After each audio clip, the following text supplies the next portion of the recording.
Hello, my dear friend, and welcome. Settle in gently and make yourself comfortable. Let your eyes grow heavy and your mind become quiet. Tonight, we journey together back to an ancient time, into a mythic age beneath timeless stars. In this peaceful hour, a story unfolds, a gentle tale from olden days, told in whispers to guide you toward restful sleep. Take a slow, deep breath, and as you exhale, feel the tension of the day melting away. All you need to do is listen softly to the words. Let the world of Greek myth drift around you like a warm, comforting dream, while you sink deeper into comfort and tranquility. Imagine long ago, a time before human memory, when the world was young and the earth lay still and silent. In those days, dawns broke over virgin forests and newborn seas. The sky was a brighter blue, and the air itself shone with a kind of fresh magic. There was no noise of cities or hum of humanity, only the whisper of wind through ancient trees and the gentle murmur of waves upon untouched shores.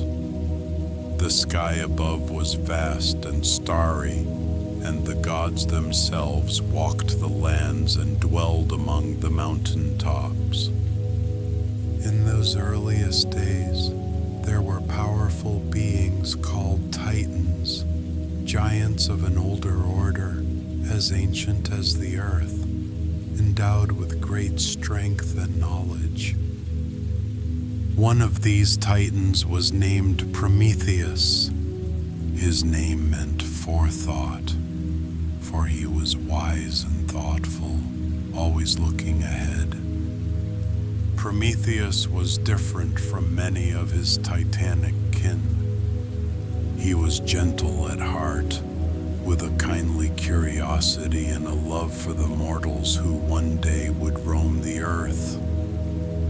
Unlike some of his brethren, Prometheus did not rebel against the new gods. Indeed, he had wisely aligned himself with Zeus's rise to power, ensuring he remained free while other titans were imprisoned.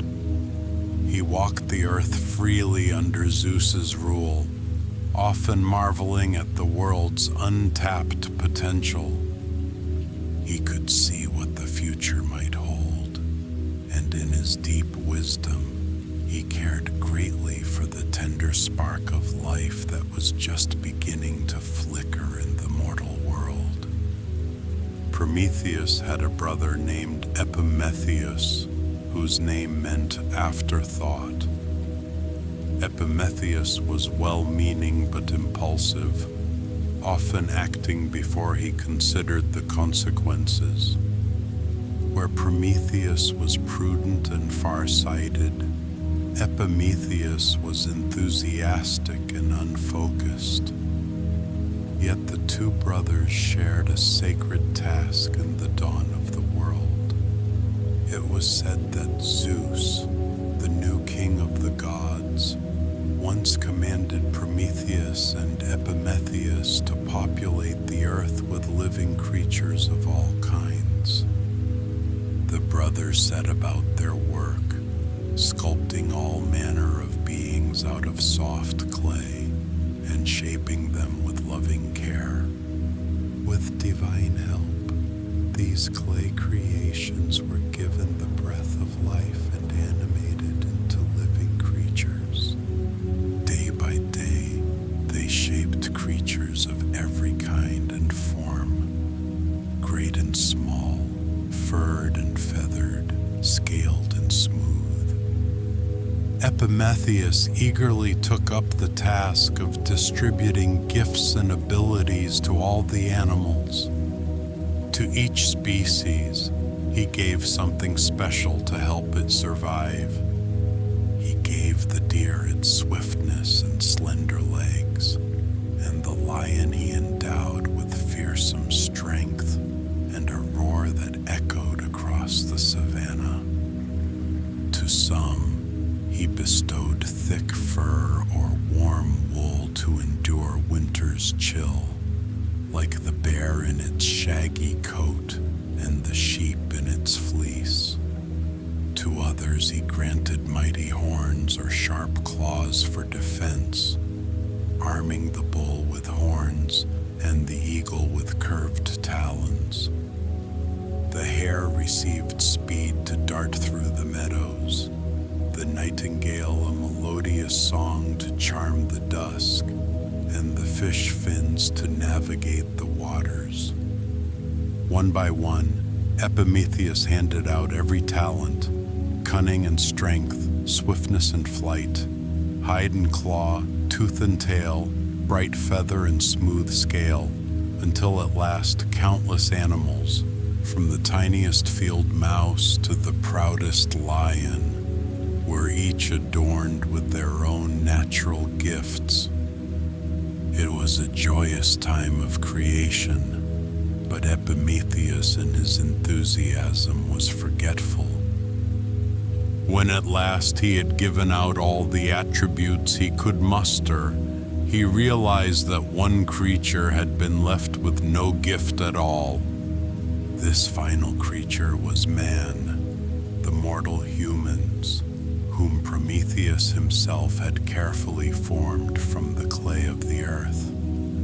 In the brothers' division of labor, while Epimetheus busied himself with the animals, Prometheus had turned his attention to shaping these humans in a special way.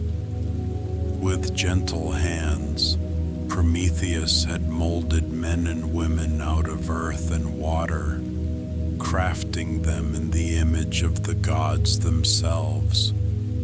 He made them upright of stature, unlike any beast, so that they could gaze at the sky above.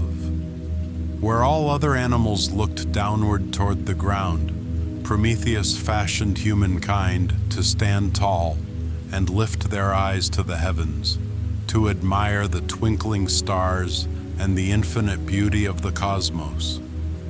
In each human form he molded, he envisioned a being capable of wonder, learning, and love, a being that could one day grow wise under the guidance of the divine. But now, when Prometheus came to see how Epimetheus had allocated the gifts, he found his beloved humans shivering and defenseless. Every coat of fur had been given to the beasts of the forest. Every sturdy hide and deadly claw had been bestowed elsewhere. The humans were left naked and exposed to the elements, with neither the swiftness to escape danger, nor the ferocity to fight back. They were fragile creatures, soft of skin and weak of limb compared to the great wild animals around them. Without sharp teeth or sturdy horns, without wings to fly away or scales to shield them, mortal men and women were utterly vulnerable in this young world. When night fell, they huddled together in dark hollows and caves, fearful of the cold and the beasts that prowled in the darkness beyond. The distant howl of wolves made them tremble, and the roar of a lion on the night wind sent them cowering deeper into their hidden refuges. In the blackness, they had nothing to keep the terrors at bay. Epimetheus, realizing too late what he had done, turned to Prometheus in remorse. But Prometheus did not scold his brother. Instead, he placed a comforting hand on Epimetheus's shoulder and gently reassured him, turning his clever mind toward a solution. Prometheus Prometheus gazed at the shivering mortals and murmured softly that they would find a way to help them, though the humans had been left with no physical gifts. Prometheus knew of another path to aid them. These mortals, though weak in body, possessed spirits capable of growth and enlightenment. Perhaps, Prometheus thought, he could give them something even more precious than fur or claws, a gift that would light their minds and enable them to survive in a world so harsh and wild. And so Prometheus set out to bestow upon humankind the gifts of knowledge and skill, the tools that would allow them to flourish despite their frailty. In those days, mortals lived in ignorance, knowing nothing of the arts and crafts that could make life easier. Prometheus became their secret teacher. Under his guidance, humans slowly learned to fend for themselves in this primordial world. He taught them to gather the nourishing fruits of the earth and the seeds of wild plants. He showed them how to till the soil and sow grain so that they might grow their own food and ease their hunger. He led them to fresh streams and taught them how to cup their hands to drink the cool water. He demonstrated how to shape clay into pots to carry water, and how to twist pliant fibers into ropes and twine. By day, Prometheus guided them in making simple shelters from branches and leaves to keep out the night's chill. He even helped them befriend certain animals. He showed them how a humble dog could guard their camps, how a strong ox could pull a plow through the fields, and how gentle sheep could provide wool to weave into cloth. In time, he introduced them to the idea of counting in numbers so they could measure their stores of food, and taught them rudimentary words so they could name all things and speak of what they needed. In the evenings, he whispered stories of the constellations and showed them how to read the stars in the night sky, that they would never be lost in their wanderings. He revealed the healing properties of herbs that grew in the meadows, easing their fevers and pains with poultices and brews. Under his tutelage, the once helpless humans gradually began to find their footing, each new skill a spark that lit up their minds. Little by little, the poor naked folk learned to fend for themselves, nurtured by the Titan's patient wisdom. Yet, for all these skills and lessons, mankind still lacked the one element that would truly transform their existence. They had no light to truly pierce the darkness, and no warmth to comfort them through the long cold of night. Down on earth, the nights were terribly dark for mortals, lit only by the faint glimmer of the stars overhead. Each sunset brought a biting chill that crept over the land and snuffed out all safety. Humans would curl up together in fear as the icy darkness enveloped them, unable to see and vulnerable to unseen dangers. They would shiver and suffer, longing for morning's warmth. They tried to remember the gentle heat of the daytime sun, but each night felt endless and grim. Their world plunged into gloom. Prometheus understood their longing. Fire was life. With it, humans could warm themselves, cook their food, ward off beasts, and hold back the terrors of the dark. He knew that providing fire to mankind would be the ultimate gift, empowering them far beyond any natural fur or claw. But fire was sacred, a treasured possession of the gods alone, strictly forbidden to mortal men and women. Zeus, the great king of Olympus, had declared that fire belonged only in the realm of the immortals. Perhaps Zeus feared what mortals might do with such power, or perhaps he simply wished to keep them dependent and humble. Whatever the reason, the divine flame was kept from the earth, and Zeus's word on the matter was law.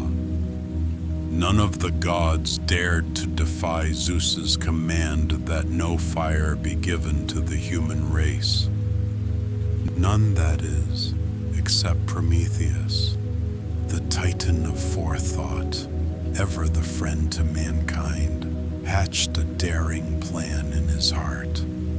He would bring fire to the world of mortals, secretly and against Zeus's will, if that was what it took to save his beloved humans from their suffering.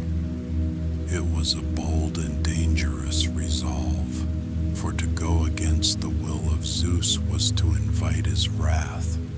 But Prometheus's compassion was stronger than his fear. He decided that the risk was worth taking. In his wisdom, perhaps he foresaw both the peril and the ultimate outcome, yet still he chose to proceed, driven by the love he held for these fragile, hopeful creatures shivering in the dark. Before resorting to outright theft, Prometheus attempted one more stratagem to better the lot of humans, one that might avoid directly incurring Zeus's wrath.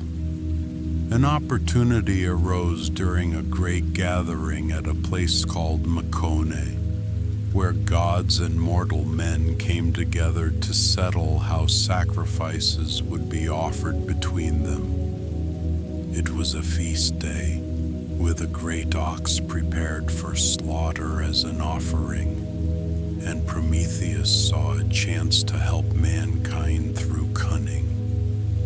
It fell to Prometheus to divide the portions of the ox between the gods and the humans. Cunningly, Prometheus prepared 2 parcels.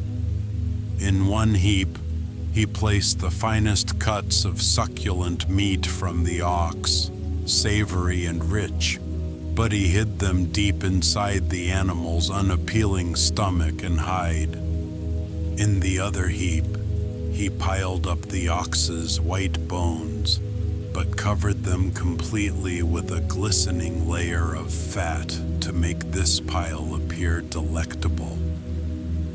When the time came for Zeus to choose which portion the gods would receive, the Sky Father's attention was immediately drawn to the heap wrapped in shining fat.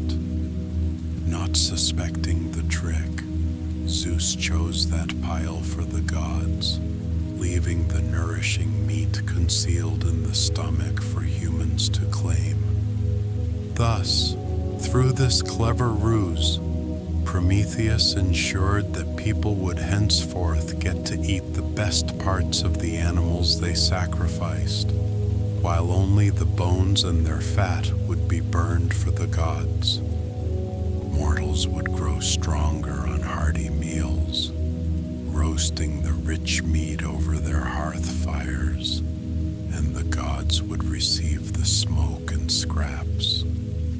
Prometheus had won a quiet victory for mankind. It was a small victory for mankind, won by Prometheus's wit. But when Zeus discovered the deception, his pride was wounded and his temper flared. He realized that he had been made to look foolish, and that mortals would enjoy the choicest of the feast, while the gods received offerings of little substance. The Lord of Olympus was enraged at Prometheus's insolence. Although Zeus did not erupt in fury at that very moment, a dark cloud of anger gathered in his mind. His jaw set, and his eyes flashed briefly, but he hid his displeasure even as he quietly began to plot vengeance against the Titan who had dared to outsmart him. First, Zeus decided to punish the human race for this insolence. If they would keep the best meat for themselves, then he would take away something essential from them in return. In his brooding wrath, Zeus conceived a plan to remind mortals of their place. He declared that fire, mankind's precious new ally in cooking and warmth, would be taken away from them as retribution for Prometheus's trick. With a heavy heart, Prometheus watched as Zeus carried out his punitive decree. By divine will, Zeus hid the secret of fire away from mortal reach, snuffing out every flame that burned among men. Some say he forbade the goddesses of the hearth from allowing any flame to reach the earth below. Others say he sent fierce rains and storms to extinguish every small campfire that humans had kindled, until none remained. However he accomplished it, the result was devastating. One by one, the fires on earth sputtered and died. Nights became truly dark and cold once more. The comforting glow that had flickered in human dwellings winked out, leaving only cold ash and sorrow behind. People cried out in despair as their precious hearths went dark. They huddled once more in freezing darkness, unable to cook their food or warm their hands by the hearth. Prometheus was filled with grief and righteous anger to see the innocent mortals suffering so. It was his clever prank at Macon that had spurred Zeus's cruel action, and now the humans, who had no part in the deception, were paying the price. The Titan knew that without fire, humans would not survive long. They would live in misery and fear, and many might perish from cold or predators. Prometheus could not bear to see this future come to pass. Watching mothers weep as their children shivered, and elders huddle powerless against the chill, the Titan felt tears of sympathy well in his own eyes. He vowed that he would set this right, and so he steeled his resolve. If Zeus would not relent, then Prometheus himself would brave the consequences and bring fire back to mankind. In secret, he prepared to defy the mightiest of gods for the sake of the frail mortals he loved. One night, when the gods of Olympus were drowsy and content from a grand feast, Prometheus made his move. He ascended Mount Olympus quietly, perhaps by a hidden path only he knew. The marble halls of the gods lay silent under the veil of night. Many of the Olympians had retired to their golden chambers, and only a few torches flickered in the corridors. Moving like a shadow through the moonlit colonnades, Prometheus made his way to the central hall, where a great hearth fire blazed. There, a great fire always burned, an eternal flame from which the Olympians lit their torches and on which they cooked their divine meals. Its golden light danced against the marble walls, and its warmth bathed the palace in a gentle glow. Prometheus stood before the crackling hearth fire, feeling its comforting heat on his skin and the gentle roar of its flames. In that moment, he understood deeply why this gift must be shared, for what was divine radiance to the gods ought also to warm the lives of those who dwelt on mortal soil below.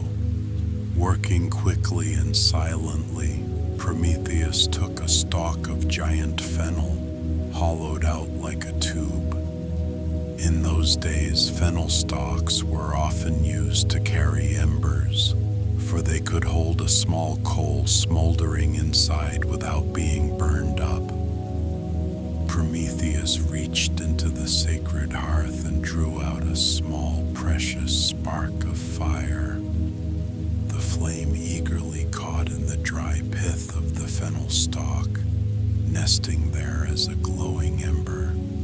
He shielded it carefully, for even a single ember was enough to kindle endless flames once back in the world of men. With his secret prize secured, Prometheus slipped away before any could notice the theft. Through the dark night he went, descending secret stairways of cloud and stone. In his hand he bore the slender fennel rod, which now glimmered from within. A tiny ember of divine fire nestled safely inside. When Prometheus returned to Earth bearing that stolen flame, a new dawn broke for humankind. He came upon a lonely shepherd and his family, shivering around the dim remnants of a campfire that had burned out. Bending tenderly, Prometheus touched the end of his glowing fennel stalk to the pile of dry wood they had gathered. In an instant, the wood caught flame and burst into bright firelight. The family gasped in astonished joy as warmth and light flooded their dwelling. The flames cast lively shadows on the cave walls and brought a rosy glow to their cold cheeks. Prometheus offered them a reassuring smile before slipping away into the night to continue his mission. Prometheus then traveled far and wide, bringing fire to every corner where humans dwelt. He lit bonfires in village clearings and placed embers in each waiting hearth. He kindled flames in their simple clay lamps, showing people how to feed the spark with wood so it would not die. Village by village, hearth by hearth, the darkness was pushed back by dancing firelight. Where once there was fear and shivering, now there were amber glows and crackling warmth. Some people laughed and wept with relief, reaching out their hands to the blessed heat. Others danced slowly around the first bonfires, casting off the chill that had burdened them for so long. Under Prometheus's continuing guidance, they learned to make wondrous use of this magnificent gift. By firelight, they found they could extend their waking hours, gathering together to share food and tell stories even long after the sun had set. No longer did they cower in absolute darkness. Now the flicker of a campfire kept the lurking shadows and hungry predators at bay. The wild beasts, once emboldened by night, now learned to fear the bright flames and curling smoke. Humanity grew safer and more secure around their communal fires. Prometheus also taught them many more arts that became possible only with fire's aid. He showed them how to take hard stones from the earth and, using the heat of a furnace, melt and refine them into shining metal. From bronze and iron they crafted stronger tools and weapons, plows to turn the soil, shields to guard themselves, and sharp blades to defend against peril. The people learned to bake clay into sturdy bricks and pottery, building homes and ovens that could withstand wind and rain. They even discovered how to melt sand into glass, creating beads and simple panes that glittered like captured sunlight. By the hearth's glow, they spun wool into yarn and woven cloth, sewing warm garments to protect them from the elements. They began to chart the passage of time by the stars and the sun, using the fire-lit hours of evening to reflect and plan. Every sphere of life was enriched by the light of the flame and the clever instructions of Prometheus, their tireless benefactor. When Zeus gazed down from lofty Olympus and saw the plains and hills of earth dotted with cheerful fires, he realized at once what had happened. The sight of white smoke curling up from countless human habitations filled him with a sudden, terrible rage. His orders had been defied. No one was meant to restore fire to the mortals, yet here it was, blazing openly in their hearths. Tiny orange specks of light dotted the earth like a field of stars fallen from the sky, undeniable evidence of Prometheus's transgression. High in the clouds, Zeus thundered with wrath. The tranquil air of Olympus darkened as storm clouds gathered around his throne.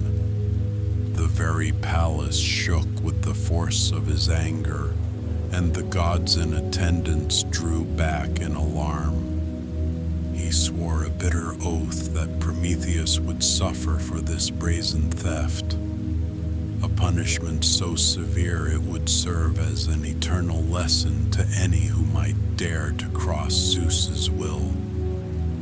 In that tempest of divine anger, Zeus devised a twofold revenge. One part would strike directly at Prometheus himself, and the other would strike at the mortal creatures Prometheus loved. Zeus began with the punishment of Prometheus.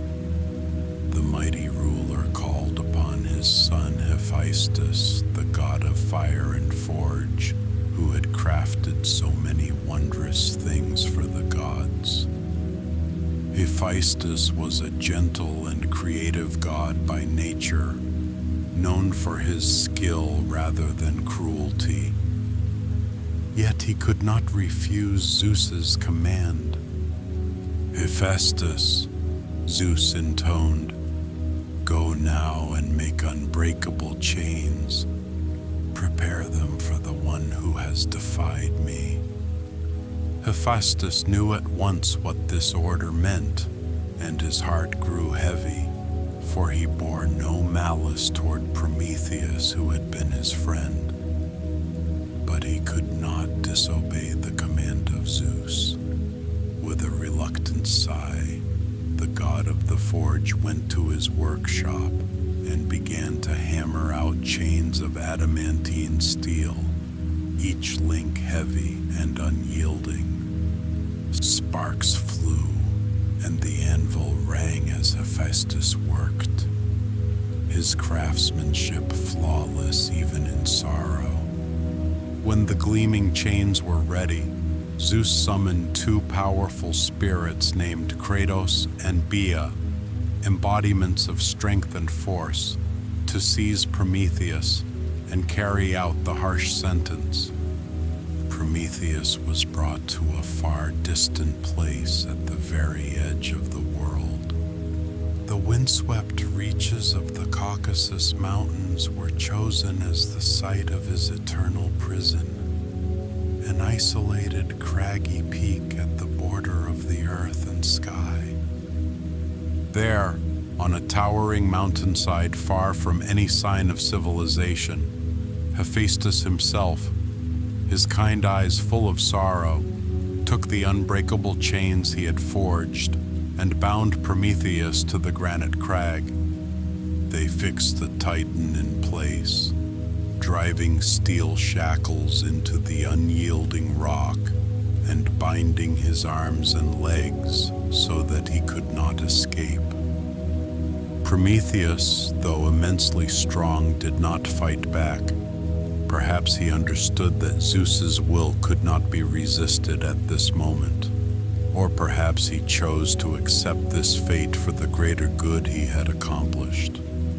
As the last shackle was riveted in place, the two pitiless spirits stepped back to admire their grim work. Prometheus was now completely immobilized against the cold rock. Hephaestus turned away with a heavy heart, and even Kratos and Bia had done what was required. The gods departed, leaving Prometheus utterly alone on the silent face of the mountain. In the hush that followed, Prometheus, once a free and proud Titan, found himself utterly imprisoned under the open sky. He lay spread against the cold stone, his arms stretched taut by the unyielding chains, and his body pressed against the rugged cliff.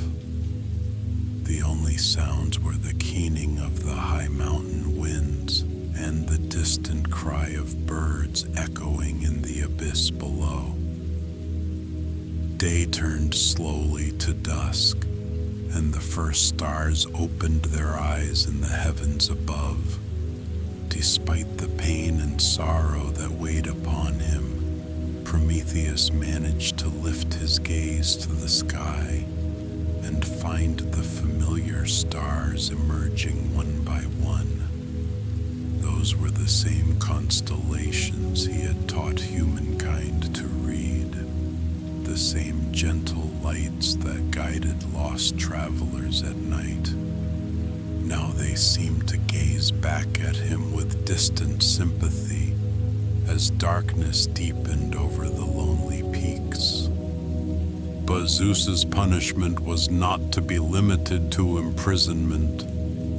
The cruel king of the gods had devised an even more excruciating torment for the fire-bringer. Night fell on Prometheus's first day in chains, wrapping the mountain in cold blue shadow. The Titan lingered in exhausted silence, perhaps feeling a brief hope that the worst might be over. However, with the first glimmer of dawn, a new horror swooped down from the sky. With the morning light came the flap of enormous wings. Out of the rosy eastern sky emerged a gigantic eagle, its vast wingspan nearly blocking the rising sun as it descended. This eagle was no ordinary bird, but a fearsome servant of Zeus, a remorseless creature dispatched to carry out the second part of Zeus's terrible punishment. Prometheus lifted his weary eyes and saw the monstrous bird circling closer. The eagle's hooked beak glinted cruelly in the morning light, and its talons were as sharp as daggers. Prometheus steeled himself, bracing for the onslaught, for chained as he was, he could do nothing to fend it off. With a piercing shriek, the eagle dove and set upon Prometheus. In that remote mountain fastness, the Titan's cry of pain rang out as the great bird struck him. The ravenous eagle pecked and ripped at Prometheus's flesh, tearing open his side. In a horrific ritual, the creature began to feast upon Prometheus's liver, a vital organ to mortals and gods alike. Each day, as the sun climbed high, that eagle would return to torment the helpless Titan and take its fill as punishment for his crime. Prometheus was immortal. Death would not come to release him. Instead, each night the divine life in him caused his gruesome wounds to heal and his liver to grow whole again, only for the merciless eagle to descend with each new dawn and rend him anew. Thus his torment was endless. Day after day the eagle arrived, and each time Prometheus suffered the agony afresh. And yet, through all of this, Prometheus did not regret the choice he had made. In the precious moments between the bouts of pain, when the eagle flew off and the world grew quiet, when dusk spread its gentle colors across the sky, Prometheus clung to the thought that mankind, his cherished mortals, were safe and warm because of his sacrifice. When night fell and his wounds closed under the soft light of the moon, Prometheus would gaze out over the world far below. From his high perch, he could sometimes glimpse tiny pinpoints of light on the distant horizon, the fires in the hearths of men, flickering like fallen stars on the earth. The faint orange glow of those cooking fires and campfires drifted up to him through the darkness. Sometimes the breeze carried the delicate scent of wood smoke, or even the far-off echo of laughter and song from mortal villages. These sensations comforted Prometheus's aching heart. The mortals were no longer freezing and afraid in the dark. They had warmth and light to sustain them through the night, all thanks to his gift. This knowledge gave Prometheus the strength to persevere. As a Titan god, his spirit was indomitable, and even chained in agony, he refused to submit or beg Zeus for mercy. In the eagle's absence, Prometheus sometimes hummed soft melodies into the empty air to soothe himself, or whispered to the winds and stars as if they were old friends keeping him company. He held fast to hope and resolve despite all Zeus had inflicted upon him. And so the nights and days passed one after another, stars wheeling overhead in their eternal dance, and each dawn bringing once more the rush of mighty wings and searing pain. Weeks turned into months, months into years, and years into centuries. From his high solitude, Prometheus witnessed the seasons turning in endless procession. Winter snows drifted against the crags and then thawed under gentle spring sunlight. In distant valleys below, he saw the green flush of spring give way to the golden haze of summer, and later the crimson leaves of autumn fluttering in the wind. Year after year, the cycle of nature played out, a beautiful pageant he watched unchanging from his perch. Prometheus became like a solemn fixture of that mountain, his plight known only to the whispering wind and the silent sky. Though few mortals knew of his fate, some immortals did. River gods and mountain nymphs whispered sorrowfully of the chained Titan whenever they passed nearby.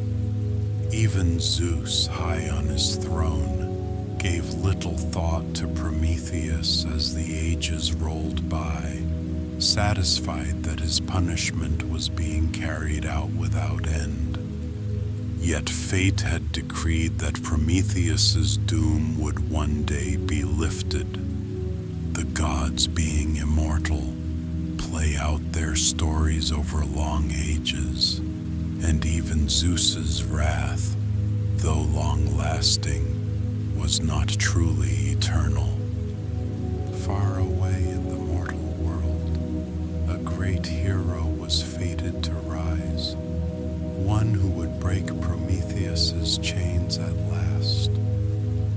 This hero was Heracles, or Hercules, as the Romans later called him, the strongest of mortal men, born of Zeus and a human woman named Alcmene.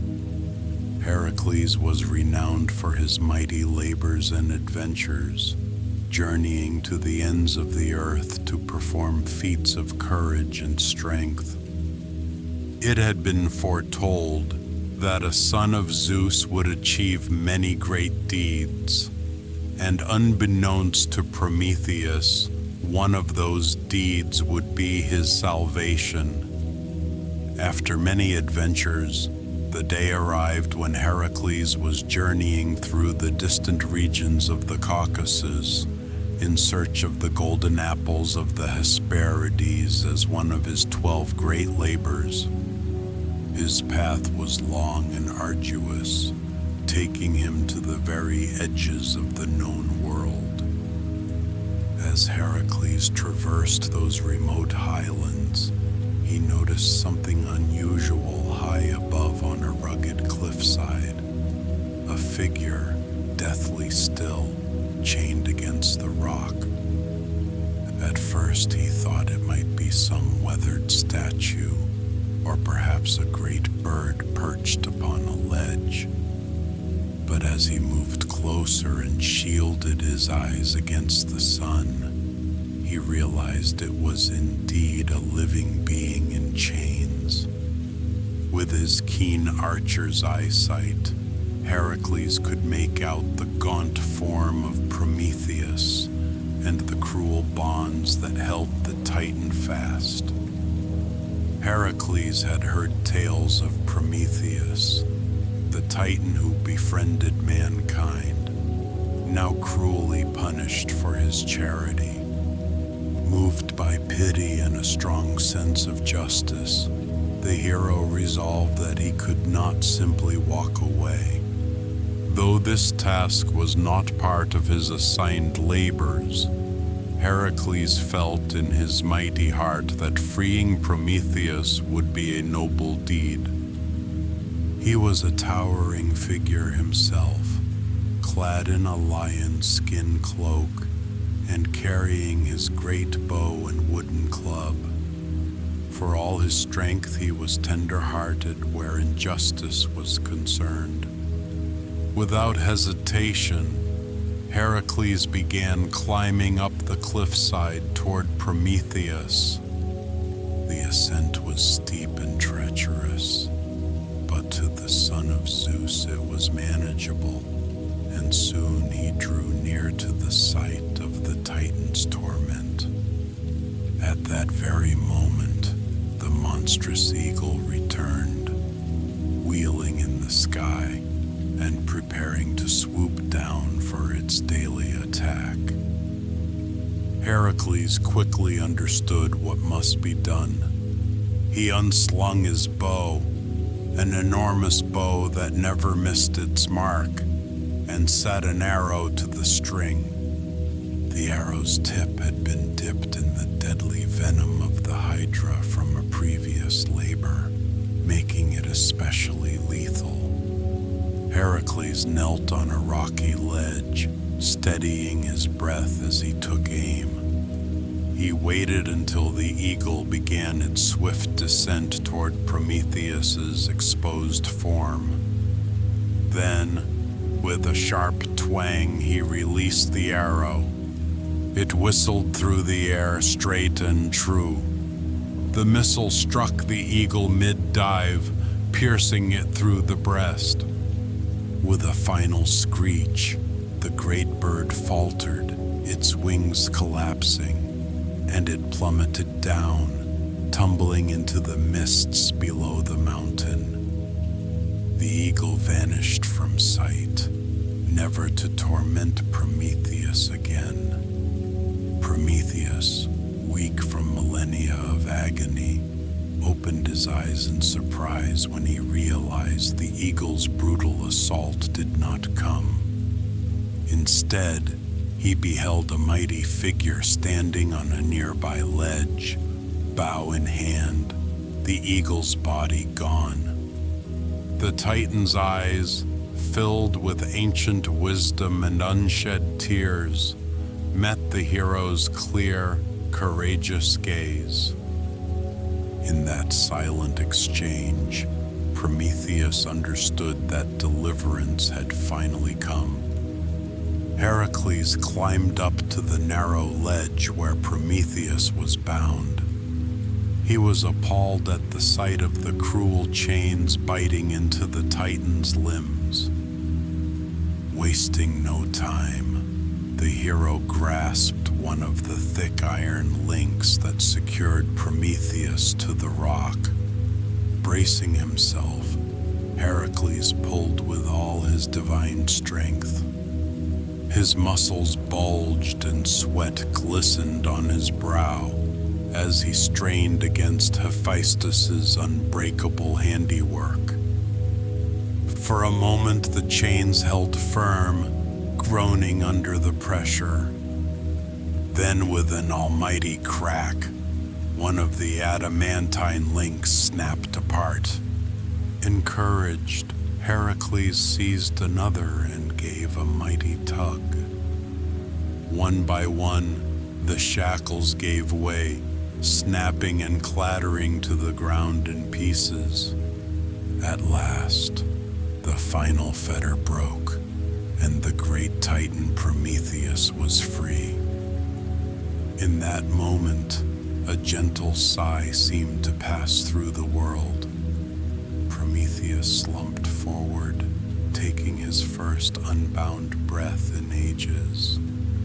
His legs trembled, unused to freedom, and he nearly collapsed with weakness and relief. But Heracles caught him and eased him down to a sitting position. Prometheus's wounds, no longer torn open each day, healed completely, and for the first time in countless years, they remained healed with the coming of morning. High above, the sun seemed to shine a touch more warmly, and the wide sky felt open and welcoming. It was as if nature itself quietly rejoiced at the mercy shown to Prometheus. Zeus, it is told, observed these events from Olympus, but contrary to what one might expect, the king of the gods was not displeased to see his edict undone. In truth, Zeus had subtly allowed this outcome. By some accounts, he had granted Heracles permission to rescue Prometheus, using the opportunity to magnify his son's renown. Zeus's rage had cooled over the long years, and in his wisdom he recognized that Prometheus had suffered more than enough. Indeed, some say Prometheus still guarded a secret even Zeus coveted, a prophecy about a potential threat to Zeus's reign, and that Zeus at last bargained for this knowledge in exchange for Prometheus's freedom. But regardless of any secret deal, the balance of justice had by now been satisfied, and so Zeus chose not to intervene, permitting the Titan's release. In that act, the mighty Zeus showed that even the gods can offer clemency after wrath and retribution have run their course. As Prometheus rose unchained on the peak that day, he felt the wind on his face as a free immortal once more. He closed his eyes and drew a deep breath of crisp mountain air, savoring a feeling of peace that had eluded him for ages. Though scarred and weary, he stood unbroken in spirit. Heracles still had other adventures and labors awaiting him, but before departing, the hero gently offered Prometheus food and drink from his pack, helping the weakened Titan regain his strength. They spoke together for a time on that lonely mountaintop. Prometheus expressed heartfelt gratitude to the brave son of Zeus, who had become his deliverer, and in return Heracles humbly accepted the Titan's thanks. The hero likely conveyed to Prometheus the respect that many among both gods and mortals held for the Titan's noble sacrifice. As a token of gratitude and friendship, Prometheus, who knew many secrets of the world, shared with Heracles wise counsel for the journey ahead. Indeed, some say Prometheus guided Heracles on how to reach the distant garden of the Hesperides, giving him directions and warning of dangers on the road. In some tellings, to satisfy the conditions of Zeus's decree that Prometheus remain bound for all time, Zeus required that Prometheus wear an iron ring forged from his broken chains, set with a tiny fragment of the Caucasus rock to which he had been bound. In this way, symbolically, Prometheus would forever remain bound to the rock, though only by a small ornament and not in actuality. Prometheus accepted this token willingly. He wore that ring gladly ever after, as a reminder of his trials and as a symbol of enduring resilience, both his own and that of the human race he so loved. Thus reconciled with Zeus and free to roam the earth again, Prometheus's long suffering finally came to an end. One can only imagine what it felt like for him to walk again on soft grass in a green valley, or to dip his hands into a cold running stream after so long being confined to a rock. It is said that Prometheus did not seek vengeance, nor did he brood with bitterness. Instead, his wise heart remained as it always was, full of compassion and gentle care. In freedom, Prometheus continued to watch over mankind from afar, subtly guiding and protecting them when he could, though he was careful not to incur Zeus's wrath again. Prometheus and Zeus, having come to terms, were at peace. The long feud between them had ended, and the world moved on, and mankind, for their part, never forgot the friend who had given them so much. In the flicker of every hearth fire, they remembered the spirit of Prometheus. Parents would tell their children the story of the kind Titan whenever they lit a new flame. People quietly honored him in their stories and paid tribute to him through the very act of using the crafts and knowledge he had given. Every warm meal they cooked, every illuminated night around the hearth, every act of creation and invention still carried a spark of the Titan's gift. Though they bore the many sorrows that had flown from Pandora's jar, humans also bore the resilience and creativity that Prometheus's fire had enabled.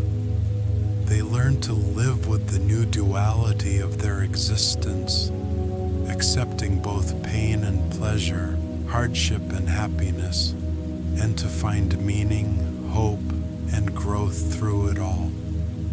In the end, the gift of divine fire and the presence of the hopeful spirit proved stronger than any torment or curse. The legacy of Prometheus lived on in the resilience and ingenuity of humankind, and his story was remembered whenever people gathered around the warmth of a hearth. Now, dear listener, the tale of Prometheus winds gently to its close. It is a story of courage and enduring compassion, the saga of a Titan who loved humankind so deeply that he was willing to endure endless pain for their sake, and of how that suffering was ultimately relieved by a heroic act of kindness. In this myth, we find that even in the face of great hardship, hope and benevolence can prevail in the end.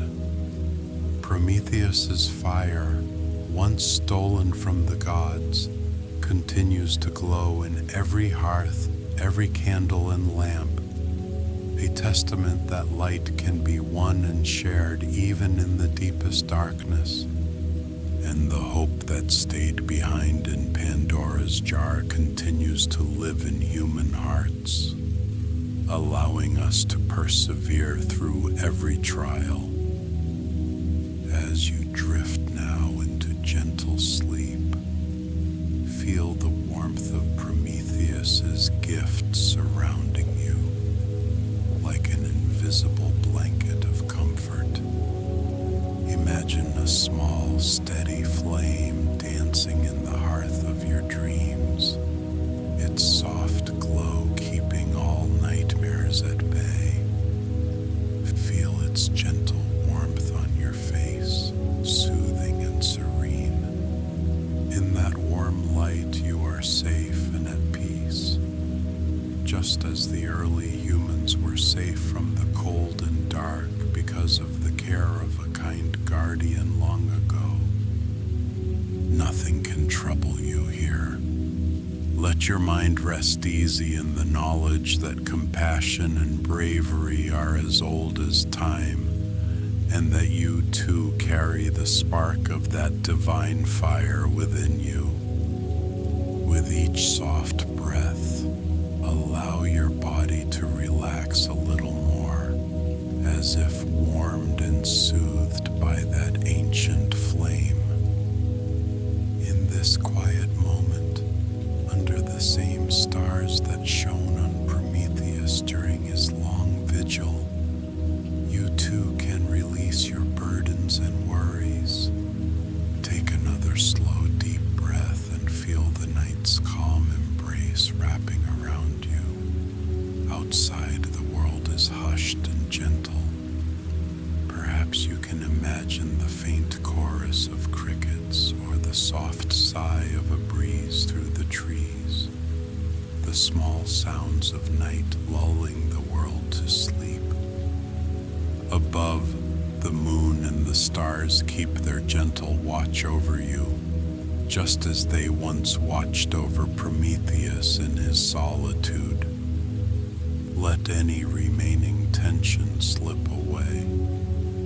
The ancient story has been told, its last echoes now fading like a gentle lullaby in the distance.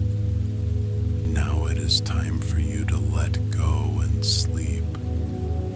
May your dreams be warmed by Prometheus's flame and softened by the light of hope.